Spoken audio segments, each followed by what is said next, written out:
Hey guys, it's Annaliese. I just want to say a massive thank you for tuning in to Srsly in 2023. You've all been amazing listeners and I'm very, very grateful for the response.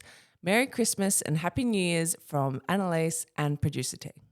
Welcome to the Srsly Podcast. I'm your host, Annaliese Gann. Now let's get into it.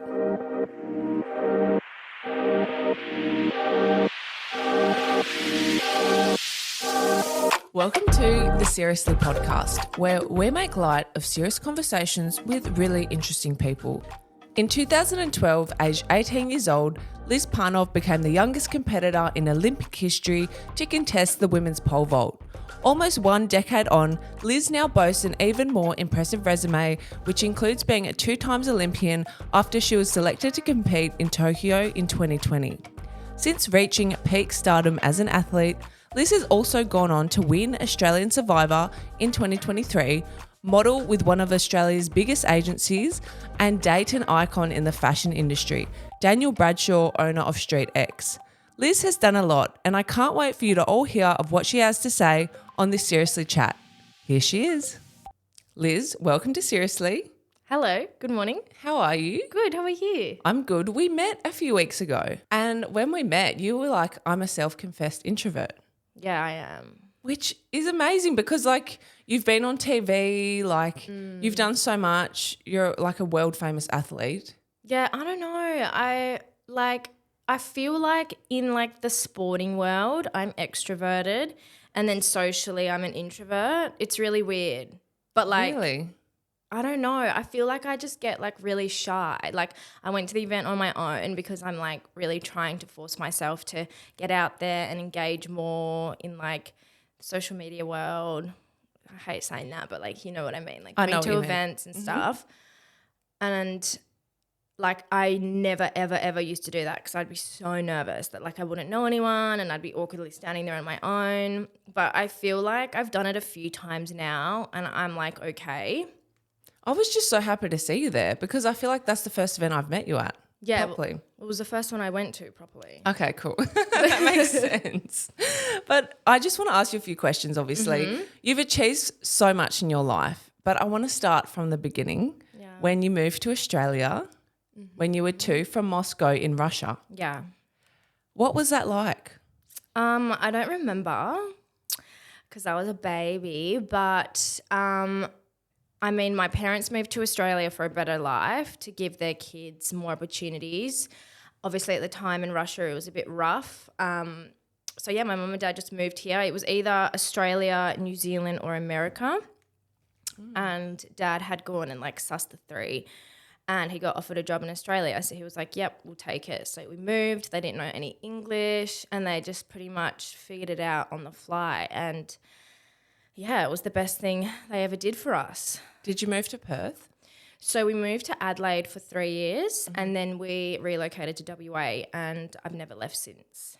Wow. Yeah. And so you were talking to me before, you speak Russian. Yeah. So is that your native tongue and then English or what would you say? I mean like I'm definitely English speaking first, I'd say. But I like when I hear Russian, I understand it better than I can say it. Like I struggle to find the right words, whether it's like past or present tense. You know how we have that in Australian, like in English as well? Yes. Like they, them, all of that, like their, whatever. Yeah.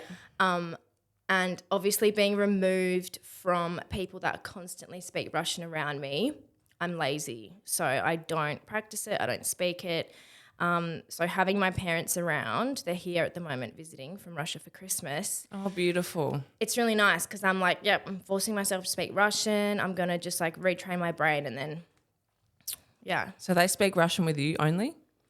Pretty much, yeah. That's amazing. And they have really broken English. So I love that. same, I love it too. Like I feel like I used to be hell embarrassed when I was a kid, but I love it now so much that they've like kept that and yeah, they speak Russian to me and I'll just reply like whatever comes first, whether it's like English, Russian, a mix. Yeah. Rushlish. Yes. That's so cool. And speaking of your family, a lot of people in your family are professional athletes. Can you tell me a bit about that? Like, did you ever feel like you were destined to always be an athlete yourself? Did you feel like you got a lot of say, or was it just like we're all athletes?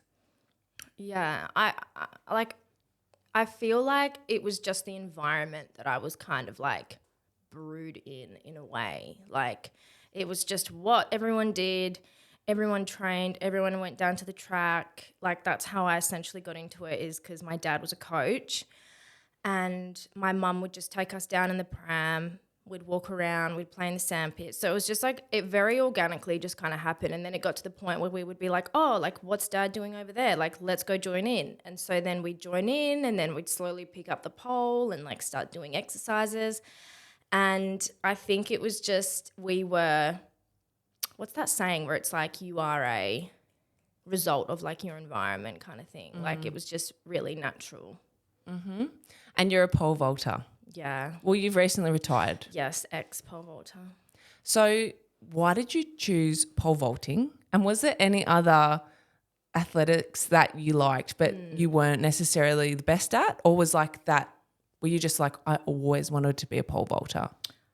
I think pole vaulting chose me, like as corny as it sounds. It was really the only thing I ever did in athletics. I remember at school I remember in year 7 I was on the inter-school sports carnival football team and I was the ruck, and I loved playing football and I loved playing netball. But then once I started playing netball a bit more, I'd like jar my fingers, roll my ankles, and Dad was just like, nah, like if you're doing pole vault, like you can't be injured doing stuff like that. So then I had to like essentially decide if I was going to keep pole vaulting or not. And of course I did. And you've done so well. So can you tell the people what you've won, where you've been with pole vaulting? Yeah, so I guess I kind of hit like a professional level when I was about 15. I went to my first Commonwealth Games in New Delhi when I was 15, and that was a shock to the system. I feel like everything between like 15 and 20 for me was just like, how is this happening? Like it was just happening. Like, and I didn't really like ever plan or expect to be as good as I was.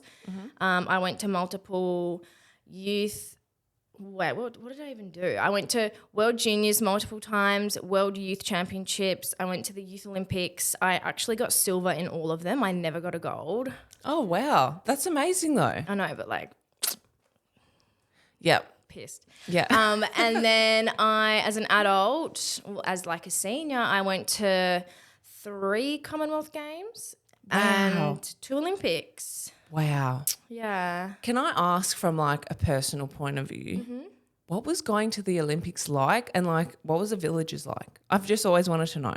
Yeah, so I went to London in 2012 and then I had Tokyo, which was a COVID game. So the experience was extremely different. Okay. London, I was 18, so I was just like, oh my God, like what is happening? It was just an out-of-body experience, extremely overwhelming, like didn't plan on qualifying. It just happened. It was just like a whirlwind year, but unreal. Like some of the best memories of my life, just rubbing shoulders with all those incredible athletes, and like that's where you want to be as like a young athlete. And so being there and like being in that environment, it's just insane.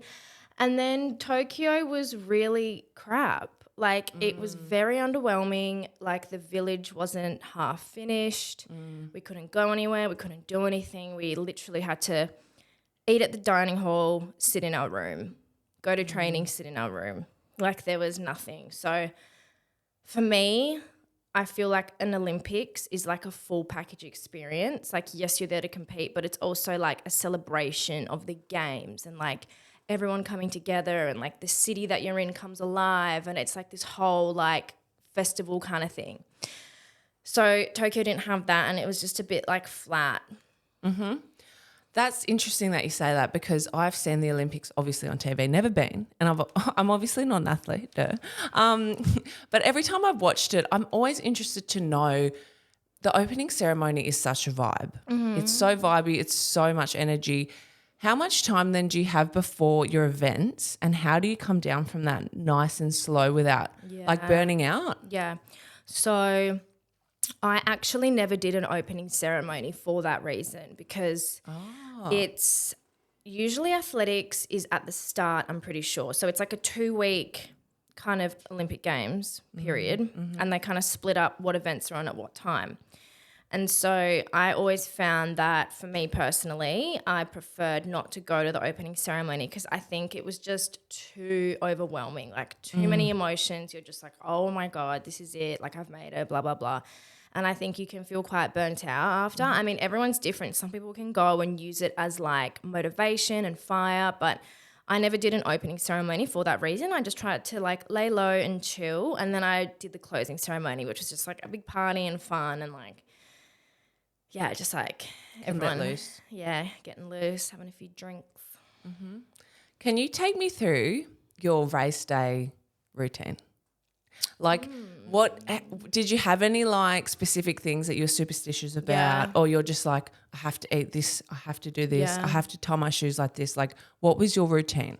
Yeah, I think when I was younger, I was like super anal and like I have to do it like this or I will like not jump. And then as I got older, I was just like, you know what, like if I'm going to wear 2 left socks, I'll wear 2 left socks. Like it's not about that. Like that's just like insane that you're like putting so much pressure on something that's so insignificant when at the end of the day, like you're going there to move your body and do things you do every single day. That like adding that extra pressure because of something you didn't eat, I think is just absurd. But I would always have like the night before like a massive, massive dinner because when I'm really nervous, I just like churn through calories. Like I have a very fast metabolism and I'd always struggle to maintain weight. Oh, really? Yeah, so when I'm like stressed, I'm not like a stress eater. I'm like the opposite. Oh, interesting. Yeah. Yep. So I'd eat a lot. Like pasta? Yes, like pasta, steak, like as much as I can, dessert. Then in the morning, depending on where I was, if I was at home in Australia, I'd like to get up, go down to the beach in the morning, have a swim, get a coffee, come home, make like a big breakfast, then like watch some Netflix, read a book, scroll on my phone, do some like journaling, read through like any notes that I had of things that I was going to focus on in that competition. Wow. And then really just like switch off and just chill and just try to have it be a normal day. Like, wow. get my nails done or just like, I don't know, like just, yeah. Like, okay, so not focus all your energy on the event. It's like a normal day and then I'm just jumping. Exactly, because my mindset was always like, there was this really great saying that my psych taught me and I can't remember it now, but it was like a competition day is just like another training day. Like there's really no difference. Like, and you shouldn't act differently. Like, because when you're in that setting and you're in that environment, the emotions and the adrenaline of the occasion will help you rise to where you need to be, so you don't have to force it. Does that make sense? And is that why some people like, because I'm just going to laugh at myself now. I used to do very low level competing in surf lifesaving. Yes. But then, yeah, when I was a kid, I did like paddling and like Ironwoman. But the thing is, I would get so nervous on the day because I put so much emphasis and then I wouldn't perform that well. So is that why? Yeah, like, I think so. Because you just build it up and then you're like, I'm not going to do it. You just make like a mountain out of a molehill. Like it's just not necessary. So, I mean, that's what worked for me and everyone's different, but. That's super interesting. Can I ask, in the villages, do you guys share a room or do you have your own room? Or like, does it depend on the level of the athlete? Like if it's their first one, like. Yeah. So it's like an apartment situation. Oh, cool. So it's like an apartment and there's like 3 or 4 bedrooms and you're usually sharing with one person. And then obviously if you're like a gold medal hope or like, you know, your top 3, you will probably have your own room because they want you to like make sure that you're like in the zone. Like Usain Bolt? Yes. He would have his own room. He would have his own room. He wouldn't have anyone bother him. Like it would just be his little bubble. Yep. But yeah, apartments and you share. Who was your roomie? Oh, God. Okay, first games, my roomie was, this is going back a good 11 years. Oh, sorry. I don't even know You're what like, I don't had. ask me. It's Saturday morning. I don't even know what I had for dinner last night. I can't remember. Stop. No. I think I was put with like an older athlete because I was so young and they wanted someone just to like Okay, that's cool. kind of mentor me almost. And then in Tokyo, I was rooming with one of my like athletic besties, Morgan Mitchell. who's a runner. Oh, I know her. Yeah, she's so fun. So we room together in Tokyo. Is there anyone you're still really close with? Like, are you still friends with Morgan? Yeah, like, I mean, it's hard because, like, everyone's on the East Coast. Yep. And I'm over here. So it's pretty much social media and just, like, staying in touch. And then if I'm over East and I have time, I'll, like, reach out to catch up. But I guess it's just, like, Instagram friends, if you know what I mean. Mm-hmm. Like acquaintances. Yeah. Hey guys, if you've loved listening to the Srsly Podcast, we'd really appreciate a 5-star review on Apple or Spotify podcasts. It keeps us making incredible content for all of you to hear. Thanks so much. Can you talk me about the decision for leaving athletics? Like, how did that decision come to be, and like, how hard was that? Because that was your whole life. Yeah. So I finished Tokyo Games and I performed really badly. And I left and I came home and I was just like, nah, like I had this fire in my belly. I was like, one more. Like I want to just do one more. I want to do Paris. I want to like just prove myself because I felt like I had like a lot left to prove. And then it was a few months back and I was so unmotivated. I was exhausted. I was having like the yips at training. So it was just like I was fearing pole vault. I didn't have confidence. I didn't want to go to training. It was just all these like insane feelings I'd never felt before. And I was just like, what is going on? Like, why am I feeling like this? Like, this is not who I am. Like, pole vault is my life. I should love it and I should want to do it. So I went and saw a therapist and I was just like, help me. Like, what's wrong with me? And it pretty much all just came down to like my identity. Like, I pretty much had like an identity crisis. I put so much emphasis on being a pole vaulter and like, that's who I am. That's how people know me. And without that, I'm nothing. So there was like a lot of baggage there to unpack. And essentially, I think I just burnt out. Like I just lost that passion. I didn't want to sacrifice every single day. I didn't want to miss out on things anymore.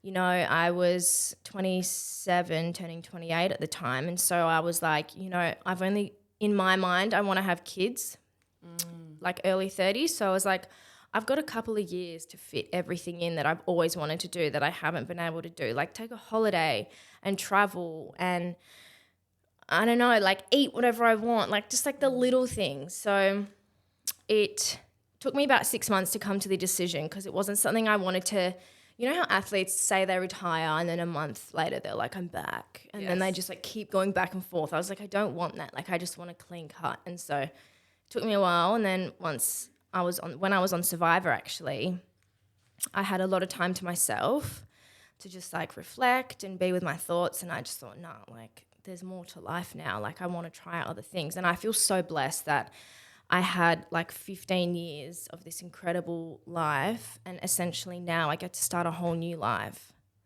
So like, yeah.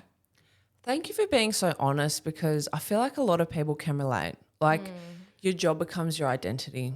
Yes. Do you know what I mean? And then without it, you're like, who am I? But that little block, like that window of that shift is really hard. And then coming out the other end is beautiful and you're reborn. And when you come out of it, you're like, what was I thinking? Yeah. Like I have so much more to give. I'm more than my job. Yes. Yes. But it's hard because I did modelling for 10 years. I still do, but like I so get it. I did it from when I'm young. And like without, you know, an agency or something, I was like, who am I? Yeah. Sounds stupid. But yeah, it sounds silly now. It's true. But it's interesting. Yeah. It's crazy. And I feel like we need to talk about it more. And there's like no shame in like having those thoughts and feelings. Because like you said, I feel like a lot of people can relate. Yeah. When you're stuck doing something for so long. At a high level. Yes. And it's like, I literally was thinking like, oh my God, will my parents love me? Will Daniel still want to be my boyfriend? Like insane things. Thoughts. Yes. But it's like, I had them. 100%.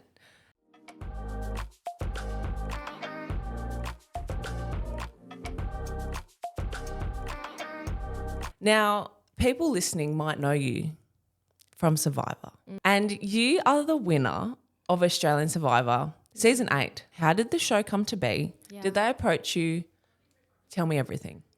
So I had always watched Survivor as a young girl and I love obstacles. I love like relay races. Like I just love I'm obviously quite competitive. And so I'd watched it my whole childhood. And then when I had my break from pole vault to decide what I wanted to do, I thought, right, I've got time. I can disappear for 6-8 weeks. I don't have to be at training. Like this is my time to just go and try something new and see how I feel. Did you apply or did they approach you? No, so they'd approached me in the past. And obviously, like I had sport, like I couldn't put that on hold. So I contacted my agency at the time and I said, hey, I really want to do this. Can you just make some calls and see? And they were like, yep, no worries. Vivian's? Yeah. And so it literally happened in the space of 2 weeks. They had one spot left. It was a villain. I managed to fit the criteria. I'd already had like my first ever girls holiday booked for Europe. And I was like, oh, God. So I still went. I went for 10 days, cut it short, flew straight from London to Samoa to film the show. So it was a very like whirlwind few weeks. But I just thought, screw it. Like my whole life is routine, regiment, structure. Like I'm just going to do something crazy. Wow. Yeah. So did you have any inkling that you were going to win? God, no. Absolutely not. Like for those people that know me, like I don't camp. I like hotels and nice things and shower 2 times a day, moisturize 2 times. Like I'm like very in touch with my feminine like hygiene side. And it was a brutal shock. Like I never, ever, ever thought I could get as far as I did. It's extremely glamorized on TV. It is. That's what I want to know, like the gritty details, like.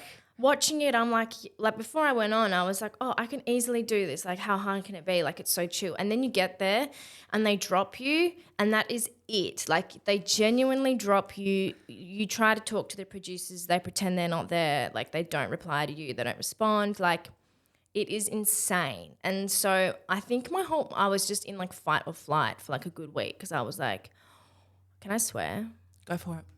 I was just like, what the fuck am I doing here? Like, I want to go home. Like, I'm not built for this. And I think it's a pretty amazing experience when you're like with a group of random people you've never met and you're all just suffering together. Like it actually brings you really close and you form these really hectic bonds really fast because think like when are you ever with someone 24/7? Like even with your partner, you're not together all day. So it's like it's insane. You're with these people all day, all night. You don't get away from them. So it's a wild, wild experience. Did you get fed? No. Did you have to like? I begged. Really? I begged for food. I cried. I said, I want to go home. Feed me or I'm done. And they were like, nope. Because you know what? I didn't watch it, but I watched the episode where you won. Yeah. Your challenge was grueling. Can you talk to us about that challenge? Yeah, so that you actually won. It was incredible. Yeah, it's pretty cool. It was the final challenge and we were on like a cliff face in Samoa and it was breathtakingly stunning, like molten rock, like so aesthetically beautiful. And we were placed on like a crucifix type. It was some Jesus thing. Like it was like, yeah. We were stood on a tiny little wooden block where we had to either have our toes or heels on at all time. You couldn't take a foot off and you couldn't take your hands off the cross. And as time progressed, Jonathan, the host, would wind this lever that would push out these 4 spikes into your back. So by the end, when it was fully extended, I was like a full contortionist, like dislocating my shoulders. And we were up there, I was up there for over 4 hours. And I just don't know how. Like it's... Like, I would never do that. Like, I can't even go to Pilates and not stop. Like, I am a quitter with, like, a lot of things like that. I'm just like, you know what? This hurts. I'm done. Like, why am I going to push myself? What came over you? I don't know. I genuinely don't know. Like, do you think it was a higher power? Or do you think it's, like, years of... Because I saw that and I was like, she's an athlete. Do you know what I mean? Then I looked you up and I was like, okay, she's, like, a world athlete. Like, yeah, it makes sense. I genuinely think it's like the 15 years I had of like discipline, mind training, everything through sport that just kind of translated into Survivor without me even knowing. And I think makes me feel as though my whole life and my whole career, I didn't give myself enough credit for what I could do. And then when I'm in that survivor environment, I think it's the competitive side really comes out, the ego, because in my mind I'm like, I'm an Olympian. I'm not going to let this bloke beat me. I love that. And so it's just like those weird little things that fuel you. It's so wild. So it's almost like that 15 years came down to that one moment. Literally. And I said this to my parents after, because they were like, obviously when you're there, you don't have any contact with anyone. And when I got off and I called them, they were like, what the fuck? What is going on? Are you okay? We thought you died, blah, blah, blah. And I'm like, I think I won. And they were like, are you joking? And I was like, no, like I actually think I won. And we were all just crying, and I was just saying to them, I was like, I genuinely think that like Survivor was my moment, and like my whole athletics career taught me and trained me for that moment. It's wild. It's so insane. And you've said yourself, it was a life-changing moment. Like it changed your whole life because you won a big sum of money. Congratulations. Thank you. Has that like changed your life? Look, to be fair, like the money's great. It definitely takes like a level of financial stress. It's not enough to honest, like just to like put my feet up and chill. But I think above the money and everything else, it's what I learned about myself. That is the best thing that I've come away with is I'm capable of so much more than I think I can do. I can push my mind and body further than I thought I could. And it just gives me this like confidence that I didn't have. And like, like, I don't know. I think I always just undersold myself for what I could do. And now I'm actually like, well, no, like I won Survivor and like I did all these things I would never do. So interesting. Because when I met you as well, I was like, you're so down to earth. I'm just like a chill Aussie bogan chick. Yeah, you're so down to earth. And I came home to my partner and I was like, this is so nice. Like I really vibed with you, and I feel like a lot of people in this industry are very up themselves, and you kind of meet them and you're like, whoa. Yes. I was just like so happy that you were so nice. Oh, thank you. That's the biggest compliment, because that's the one thing I just want to be me. I don't want to change who I am for who I'm with or what I'm doing. And that was like the one thing on Survivor. I was like, I'm just going to be me, no matter how far it gets me. And like the best feedback I ever got was when all my friends and family were watching and they were like, oh my God, this is just you to the T. Like the facial expressions, the chat back, like all of it, it's just exactly you. And I was like, thank God, because that's like my biggest thing. Because I hate when you watch people and you're like, you're actually not like that. Like, why are you being a dick? Yeah. Yeah, you're just like what you see is what you get.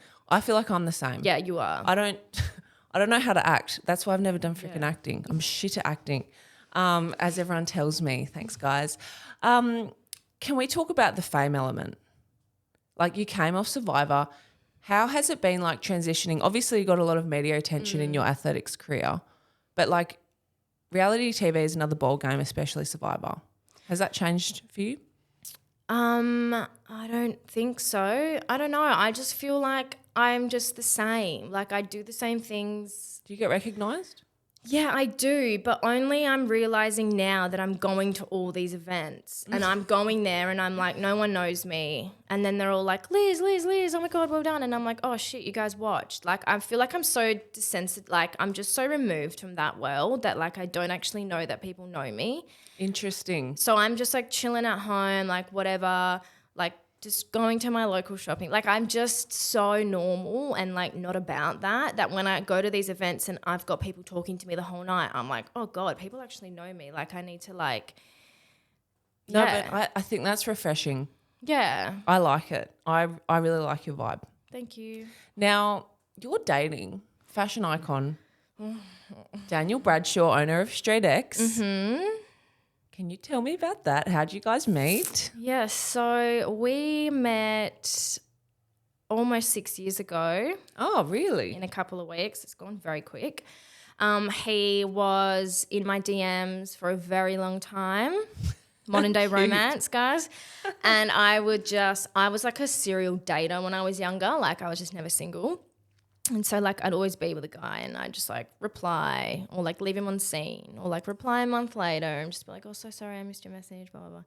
And then he would like keep pushing and I'd keep pushing back. And then I was loving what StreetX was doing at the time. And so I messaged him and I was like, hey, can I have a job? I'm looking for something casual, blah, blah, blah. And he was like, only if you give me your number. And I was like, no, I'm good. And so I left it. And then we were at Pineapple Club, of all places, and I was there with a group of girlfriends and they were all leaving and I didn't want to go home yet.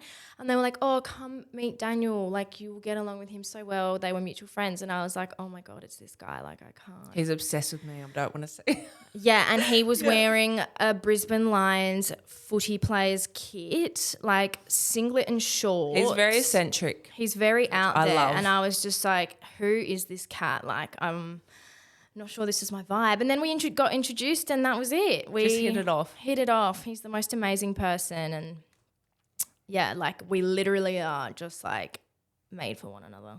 Wow. So you've been dating for 6 years? Yeah. Wow. Do you guys want to get married? Yes. And babies? Yeah. Oh, my God. Hopefully soon. I mean, I'm 30 next year, so I feel like I'm like getting ready. Mm-hmm. Getting ready for that. I still want to have a little bit of fun. End of like this year, maybe take one more Europe trip and then I'd like to settle down. So we'll see. That's exciting. So you do want like the white picket fence? Yeah, like I came from like a very family and like my family's my life. My sister has kids and I'm just obsessed with them. So like I definitely want that for us and I think Daniel would be the most amazing father. So yeah, I would love, love, love to have that one day. Oh, my God. And I could imagine your baby in StreetX. Oh, I know. Wait, is there a kids line yet? There's not, is No, there? but there will be. Yeah, If I have any say. The little shoes and the little... Just like baggy pants and tracksuits. But yeah, you're both very successful. And to me, you kind of remind me of the Beckhams of Australia. Oh, stop it. No, seriously. Like, I just love you guys together. You're both so successful in your own right. And then it's like a power couple. Does that relationship garner a lot of attention?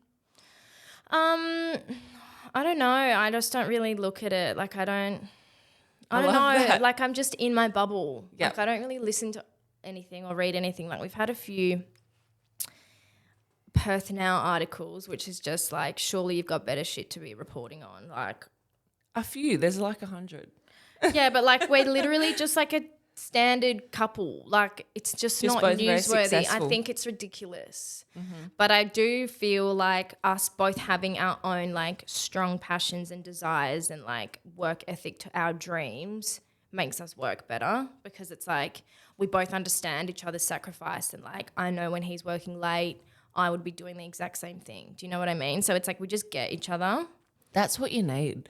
I feel like when you're both successful, it just works. Yeah. It balances. Like Because you can't just have... get it. There's no jealousy. There's no like, spend more time with me. It's like, well, no, because if I was working late and he asked me to come home, I'd be like, fuck off. Like I'm doing stuff. Is his hours very like, because he's in Bali right now. Yeah, his hours are just like All over the place. 24/7. Yeah. Yeah.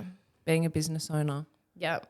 Liz, you've been an amazing guest. I want to end this pod on one last question. If you could give a piece of advice to your younger self, what would it be? It would be to have some better self-belief. I think I was always so critical of myself when I was young and I never felt like I was doing good enough in terms of my sport. So if I was to look back now, I would just say to be kinder to yourself and give yourself more praise. And I'm such a firm believer, seeing at how my life has panned out now, that everything happens for a reason. Just like keep doing the right things day in, day out, keep putting in the 1%ers, and no matter which way your path goes, that's how it's meant to be. And I feel like, yeah, I'm a bit like superstitious like that. So am I. I love that. Yeah. I believe in destiny like Yes. that. Like you can try so hard to do one thing, but the universe is like whack. Yeah, like Go go that down way. and you're like, no, I'm not meant to go that way. I'm meant to go that way. But then you go that way and then something incredible happens and you're like, wow, had I have not gone that way, I would have never have got there. Well, thank you so much for coming on. Seriously, where can people find you? I am on Instagram at Liz Parnov, and I'm trying to grow my TikTok, but far out, man. That platform is just next level. I can't keep up. It is. We should make a TikTok. We should. But I'm like, TikTok is so oversaturated. Is it? Yeah, it's just like the same. That's a whole nother conversation. But anyway, I'm on TikTok at Liz Parnov as well, so you can go check it out. Amazing. Thank you so much for coming on the pod. Thank you for having me. Thanks. Thanks, guys, for listening. It's been an amazing interview, and I'll catch you next week for another guest. Bye.